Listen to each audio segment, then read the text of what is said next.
contamos por la vía telefónica con el padre Miquel Cortés. Él preside todavía, porque de hecho todavía está vigente esta postuladora. Estarán vigentes hasta que sean nombradas. Exactamente, sí. Creo que utilicé mal el tiempo de conjugación verbal, pero bueno, es presidente de la postuladora por el Corte Supremo. Sociales decía que hemos hecho un recorrido constitucional, jurídico y ético, y sobre todo humano, un recorrido en el que se ha compartido la visión constitucional de elaborar la nómina de postulantes a magistrados para la Suprema. Es el gran rasgo de esta presentación. Vamos a platicar con él. Así que bueno, usted lo puede saludar, Beatriz. Así es, padre Miquel Cortés, muy buenos días. Gracias por acompañarnos aquí en Hora 15. A primera hora, perdón. Primera hora no me había pasado nunca. Es la primera vez que me pasa. Es la primera vez que me pasa. Así que padre, buenos días. Muy buenos días, Luis Felipe y Beatriz, y a toda la audiencia de Emisoras Unidas. Un gusto saludarle, padre. Entendemos que usted ha sugerido que de este proceso hay que extraer lecciones. ¿Cuál sería la primera que usted pondría sobre la mesa? Una lección que usted saca limpio de esta experiencia. Sí, ciertamente creo que ha sido un proceso que nos lleva a un aprendizaje, como yo digo, corresponsable de todas las partes y los actores que hemos participado. Lo primero, creo que es un proceso perfectible, en el sentido de que se pueden mejorar los instrumentos. Y esto sí que es un tema que deberíamos de ponerle mucha atención. Los instrumentos, básicamente el perfil y la tabla de gradación. Por la premura del tiempo y por todas las tensiones que hubo al inicio de la instalación de la comisión, quizás no se pudo poner toda la atención a estos elementos fundamentales que llamamos instrumentos, que evidentemente le toca a la comisión generarlos y construirlos, pero quizás en futuras ocasiones valdría la pena poner mayor atención, especialmente a la tabla de gradación. Después también todo el tema del conflicto de intereses. Creo que eso es evidente con la misma composición de las dos comisiones. Ciertamente la ley pues no impide que uno se pueda postular, pero por ejemplo en la comisión que yo presidía había 20 comisionados que presentaron expedientes a apelaciones, de los cuales pues 16 pasaron. Entonces eso también es un elemento que hay que considerar, porque se genera ahí una relación de juez y parte, en cierto modo, que pues debería ser otro elemento a considerar. Y también creo que es muy importante el tema de el rol de la sociedad civil, ¿verdad? Los observadores. Yo valoro muchísimo pues que los pueblos indígenas han estado presentes con una paciencia y una tenacidad admirable, y el resto de la población pues deberíamos de tomar ejemplo de estas actitudes de seguimiento, de auditoría y de observancia, ¿verdad? Pero en conjunto creo que hemos cumplido con la misión en tiempo y forma y debemos estar satisfechos. Ahora ya es el Congreso el que tiene que continuar con la selección de estos 26 postulantes.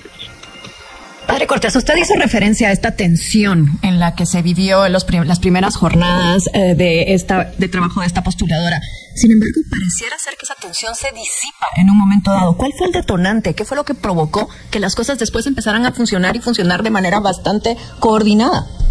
Bueno, primero, yo creo que la tensión inicial respondía a un cierto retraso malicioso. Creo que todavía había intentos de frenar el proceso por algunos actores. Y y con la excusa de la sede, era el motivo quizás de discordia, pero era más bien simbólico, ¿verdad? ¿Dónde se ubicaba la sede? Después, ciertamente, yo creo que un detonante fue también el amparo que puso un diputado chic a la Corte de Constitucionalidad. Creo que eso fue un elemento positivo, y también debo decir pues la actitud del presidente de la Corte Suprema de Justicia, que marcó una posición clara y destapó una crisis interna al interior de los magistrados de la Corte Suprema de Justicia. Estos elementos creo que conjugados, ¿verdad? Y también por saber un poco entender la psicología del grupo, ¿verdad? De entender, porque no nos conocíamos ciertamente, ¿verdad? Y ir conociendo a cada comisionado y a qué grupo pertenecía. Yo creo que esto también fue un tema interesante de generar una convivencia humana más allá de los intereses políticos o económicos. Padre Miquel, tomo parte del espíritu de la pregunta que acaba de plantear Beatriz y de su respuesta. Usted habló de un retraso malicioso. Beatriz decía, ¿en qué momento empezaron a funcionar las cosas? La pregunta es muy directa. ¿Usted no cree que cuando ya se habían retrasado 18 días ya podía fluir más, porque ya se había logrado el objetivo de quitarle tiempo a las postuladoras para poder dedicarle minutos, horas a lo que realmente importaba, que era discutir los perfiles?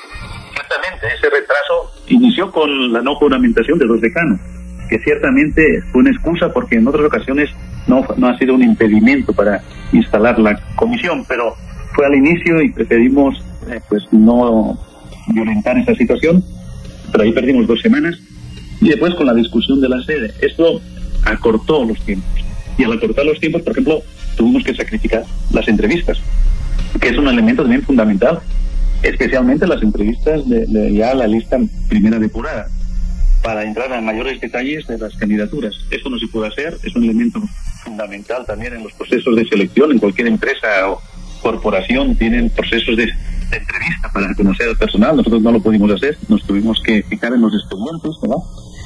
Y claro, todo esto respondía a una estrategia, digamos, maliciosa, entre comillas, ¿no?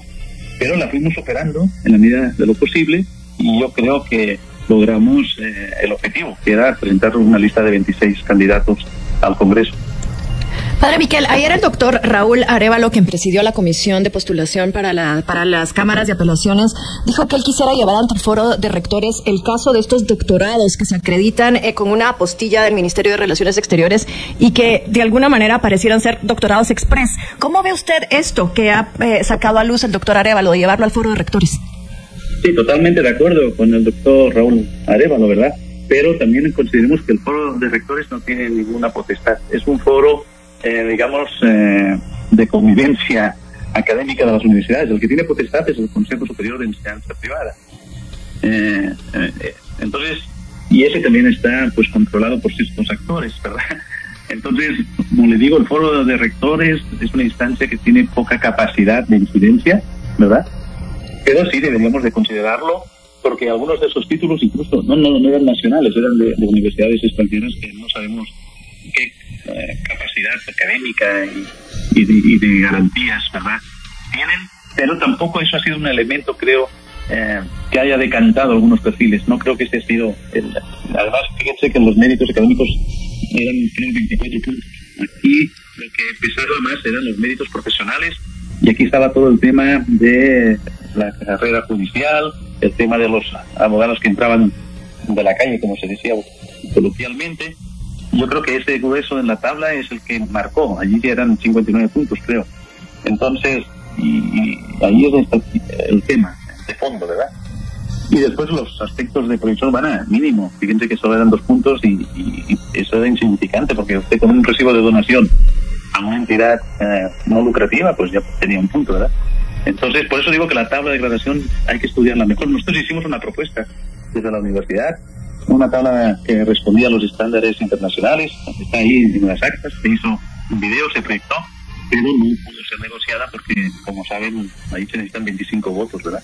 Y había mayoría de magistrados, incluso abogados, que no tienen intereses, porque están postulándose también.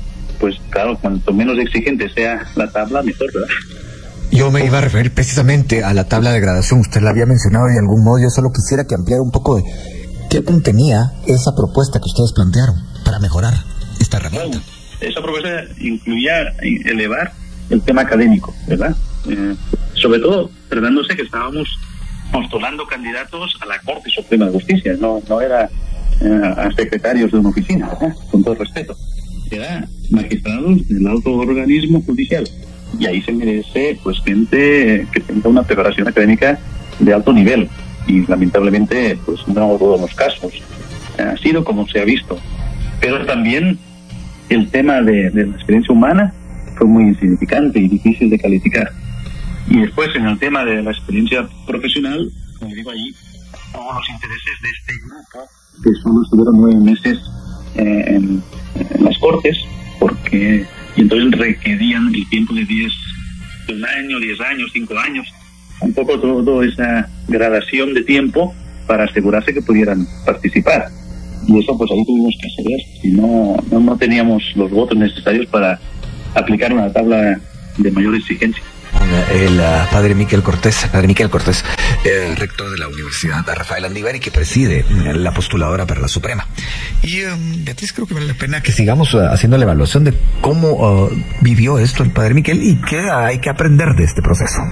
Así es, y la siguiente pregunta, padre, es: ¿cuál es el momento más tenso para usted durante todo este proceso? Bueno, yo creo que las primeras sesiones fueron muy tensas, ¿verdad? Sobre todo para marcar las reglas y el respeto que nos debíamos unos y otros, ¿verdad? Porque habían actitudes muy fuertes, apelando a las leyes, como marcando las posiciones, ¿verdad? Y siempre con la excusa de la sede, con la excusa, cuestionaron mucho la universidad, etcétera, cosas infundadas, exactamente, porque después todos los escucharon hasta el último día y me felicitaron por las instalaciones y por lo bien atendidos que estuvieron, pero esas primeras sesiones fueron muy tensas, ¿verdad? Incluso las visitas a la Corte Suprema, me acuerdo que cuando entramos a la sala de vistas y estaban los magistrados allí como esperándonos, eran situaciones tensas. Yo iba con el presidente de la Corte y había una distancia entre unos y otros muy fuerte, ¿verdad? Y también, yo diría, pues el momento de las votaciones, sobre todo la última fase, pues que ya teníamos que ultimar la lista y algunos pues tenían unas preferencias por algunos candidatos, pero creo que se dialogó y se llegó a un consenso, ¿verdad? Y salió una lista consensuada. Claro, siempre es mejorable y además creo que, bueno, al Congreso le toca también depurar, ¿verdad?, esta lista de 26. Pero yo creo que salió positivo que ninguno de los que están en la lista pues estén en tachas a nivel de listas internacionales, ¿verdad? Y esto creo que ha sido un logro. Como ustedes saben, pues había algunos candidatos que están señalados en estas listas internacionales y eso sí hubiera sido algo negativo, creo yo, para la selección de estos magistrados o futuros magistrados de la Corte. Padre, nos queda un minuto. Ya que mencionó usted el tema de las listas internacionales, ¿hubo algún tipo de tensión a la hora de conversar sobre ese tema en específico con los comisionados que usted presidió en la postuladora? Sí, formalmente no apareció el tema, pero sí se despertaron pues algunos personajes, digamos así, que de conocimiento público, no entraron como candidatos en la última fase. Esto es importante, ¿verdad? Y ahí es donde se pone a prueba también la conciencia. A veces cuando se hablan de las tachas, en esa etapa la población cree que con la tacha ya quedaba fuera del proceso, y no es así. La tacha lo que nos genera es una conciencia sobre la honorabilidad de ese candidato, y a la hora de votar es donde pusimos en práctica esa conciencia de que esos candidatos sean los más honorables y no tengan esas tachas que son reconocidas en la opinión pública. Pues como lo hicimos ayer con el doctor Raúl Arévalo, padre Miquel, le agradecemos mucho que nos haya contestado siempre y también su trabajo, porque sabemos que no es nada fácil lo que les ha tocado en estas semanas, así que le deseamos un bonito día. Y bien, hasta acá el video de hoy. Recuerden que ustedes tienen la última opinión que pueden dejar acá abajo en la cajita de comentarios. Dicho esto, nos vemos hasta el siguiente video. Adiós.